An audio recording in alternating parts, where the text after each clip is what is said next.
The sun had barely dipped below the horizon when the moving truck rolled in, its tires crunching on the gravel driveway that separated our homes.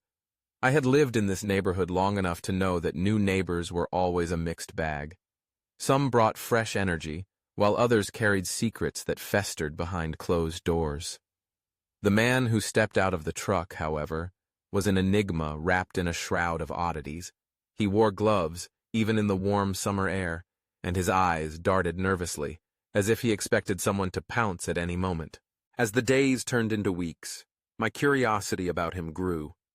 He boarded up his windows, not with the casual neglect of someone who simply didn't care for their home, but with a meticulousness that suggested a deeper motive. The curtains were drawn tight, and I could never catch even a glimpse of what lay behind them. He kept to himself, rarely venturing out except for brief trips to the store, where he would emerge with bags filled with unidentifiable goods. One night, the air was thick with an unsettling stillness. I had just settled into bed when a noise outside drew my attention. It was a soft rustling, accompanied by the sound of earth being disturbed. My heart raced as I peered through the window, my breath catching in my throat. There he was, the neighbor, crouched in his yard under the cloak of darkness, digging with a spade. The moonlight glinted off the metal, illuminating the scene just enough for me to see the erratic movements of his gloved hands. I felt a primal urge to know what he was doing. Was he planting something?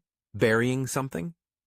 I slipped into a pair of shoes and crept outside, the cool grass tickling my feet as I made my way to the fence that separated our yards. I crouched low, heart pounding, as I watched him. The digging continued until he finally unearthed a small, dark object. He placed it gently in a makeshift hole, covering it with dirt as if it were a treasure. My mind raced with possibilities. What could it be? A pet? A secret stash? I couldn't shake the feeling that I had to find out. The next day, I summoned my courage and approached him when I saw him outside, watering a patch of flowers that looked oddly out of place in his otherwise barren yard. "Hi there. I'm your neighbor from next door," I said, forcing a smile. He glanced at me, his expression unreadable. "I noticed you were digging last night. Everything okay?" He stiffened, his grip on the watering can tightening. "Just planting," he muttered, his voice barely above a whisper. "Right, what did you plant?"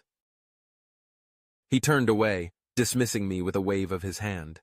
I could feel the tension in the air, a palpable barrier that told me I had crossed a line. As I walked back to my house, the image of him burying something in his yard lingered in my mind, gnawing at my curiosity. Days passed, and I couldn't shake the feeling that something was very wrong. I decided to investigate further. I waited until nightfall, when the world was wrapped in shadows, and slipped into my backyard. I grabbed a flashlight and made my way to the fence, peering into his yard.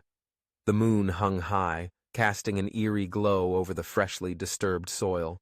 I knew I shouldn't, but I couldn't resist the urge to dig. Armed with a small trowel, I began to scrape away the dirt where I had seen him bury the object. My heart raced with each clump of soil I unearthed, the sound of the trowel scraping against the earth echoing in the silence. Finally, my fingers brushed against something cold and metallic. I pulled it out, my breath hitching in my throat. It was a locket, tarnished and old. I opened it, and my heart dropped. Inside was a photograph of me, taken years ago, when I was much younger. I could hardly comprehend how it had ended up buried in my neighbor's yard. Panic surged through me as I raced back to my house, the locket clutched tightly in my hand. I called the police, my voice trembling as I recounted the events. They arrived quickly, but their initial response was dismissive. "It's probably just a prank, ma'am," the officer said, examining the locket. "Kids do things like this all the time." Frustrated, I insisted they investigate further. They finally agreed to question my neighbor, but when they returned, they reported that he had vanished. His house, once filled with the sounds of movement, was now silent. Days turned into weeks, and the police continued their investigation. They discovered that the man living next door had stolen the identity of a man who had died 20 years prior. The deceased had a history of mental illness, and the details surrounding his death were shrouded in mystery. As the pieces fell into place, I couldn't shake the feeling of dread that settled over me. The locket, my photo, the buried secrets. What had I stumbled into? The police eventually found the neighbor's abandoned car miles away, but he was never located. I moved away shortly after, unable to bear the weight of the memories that haunted me. But even now, years later, I sometimes wonder about that man, the secrets he kept, and the darkness that lurked behind the boarded windows of his home. The locket remains tucked away in a box, a chilling reminder of a night that forever changed my understanding of fear, of identity, and of the shadows that can dwell just next door.